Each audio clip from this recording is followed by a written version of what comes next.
شيء قد ما يو بيش كذا هاي هذا كل شيء فرعون لكن فرعون ضاع إن شاء الله دو إلهي يرهدو شري وحا سميتنا وحا لقى هيري دون الدنيا آخر لك هيري يا معه بسم الله الحمد لله والصلاة والسلام على رسول الله ما بعد الحمد لله فرت إله أسكال مهدأ waxaan ka salaamayaa meeshaan xildhibaanada qaranka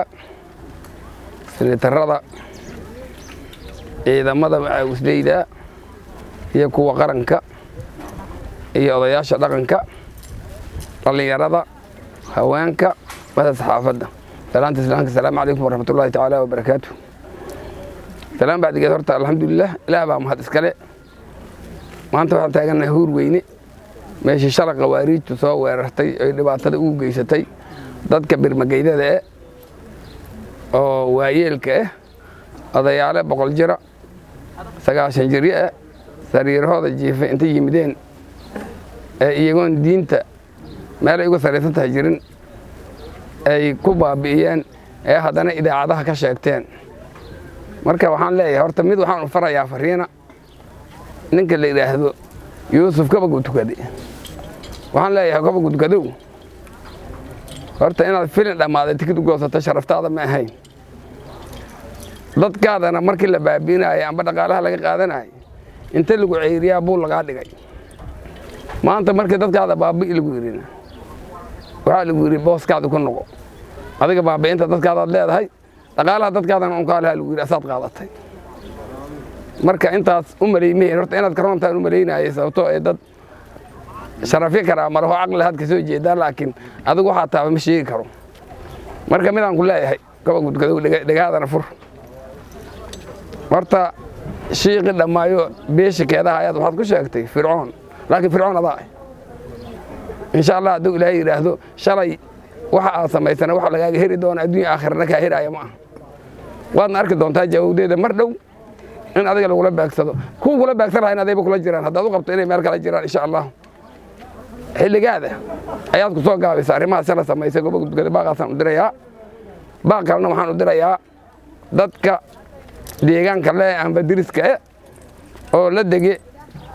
reer nuur dugle iyo reer huur weyne iyo reer deegaanka reedabley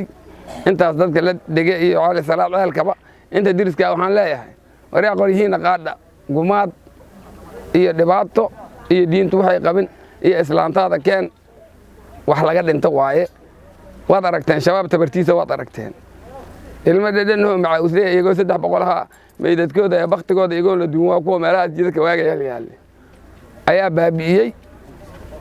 waxaan idin sheegayaa kuwa la maray habaabinaya inta dhinta laga tagaayo amba iyagu dhameystirayaan dhaawacooda inta meelay geeyaan isbitaal waayaan wariya waxaan leenahay iyo idin maray habaabinin kuwa oo idin soo diray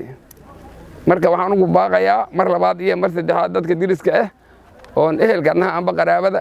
inay iska kor qaadaan qawaariijta diinta wax ku saraysan aan wadin oo gubaye jeengadaha iyo buushashka iyo dadka barmageedana dilaaye diin inay ahaan waa u jeedin inta wax garata waa u jeedaa laakiin qofkan wax garanay ogsantahay bir wax loogu sheega ma leh marka waxaan idin leeyahay ha laga kaco qof walbo ha raadiso qoryahan idin kala fakan shabaab waa u dhamaatay xilligiisina waxa waaye mar hore soo dhamaaday waxaan idin leeyahay cid walbay hurdada ka kac tabartoodana waad aragteen oo shalaad fiiriseen iyagoon soo kala hirnisay isu aruurinayeen oo meesha isku soo aruursheen ognahay oo meesha arrinta go'aanka soo gaareen ognahay iyagoo baqaayo meydkooda ka cararayo isjiidayo kala haadayo waad aragteen haddana sidaasaa loogu daba jiri doonaa loona daba geli doonaa insha allahu waxaan ugu baaqayaa haddana cid allaale ciddii qawaariijtaanu ay degana ka gashay inay meel allaale meeshay aragto ku beegsato waxaan idin sheegayaa qawaariijay goba gudgade waa nin aan meesha ku socda meesha u socdaba kala aqoonin oo diin wax ku saraysan aan ku socon waa nin garaadkiisu iska gaaban yahay marka jawaabdiisana maraan dheerayn ayuu heli doonaa insha Allah hadduu ilaahay yiraahdo dawladda federaalkana waxaan leeyahay howlaha idinku socotiin oo qawaariijta idinku haydiin si aad u dedejiya hana la soo afjaro baaqi madaxweynaha qarankana hala fuliyo insha Allah hadduu ilaahay yidhaahdo hal xabana waa ugu sii baaqayaa qawaariijta arunka beeshaan qorgeeday qaadatay gabaryo igaar iyo habar iyo wiil intay ka dambeeyaan insha Allah hadduu ilaahay yidhaahdo ma dhigi doonto qawaariij halka dambeeyo weliba deegaanadan ku baakaa doonay waxaan u dabageli doonaa dalka Soomaaliya meeshay ka joogaan jawaabdana way arki doonaan insha Allah kuwii shalay ku soo qaldoomay waxaan leeyahay intii ku dhimatay waa shahiide Allah u naxariisto intii ku dhaawacantana Allah bogsiyo kuwii ku soo duulana kuwii ku dhintay waa gaal dhinto kala wahay kii ku dhaawacmana meel lagu dhaayba ma haysto asaga hadana sii dhimanahay marka waxaan idin sheegayaa xaqa iyo baadilku way kala adag yihiin waxa fiirsateen shalay wixii ka dambeeyana saasay ka sii doori doonaan insha Allah hadduu ilaahay yiraahdo wabillahi tawfiiq wa salaamu calaykum wa rahmatullahi ta'ala wa barakaatuh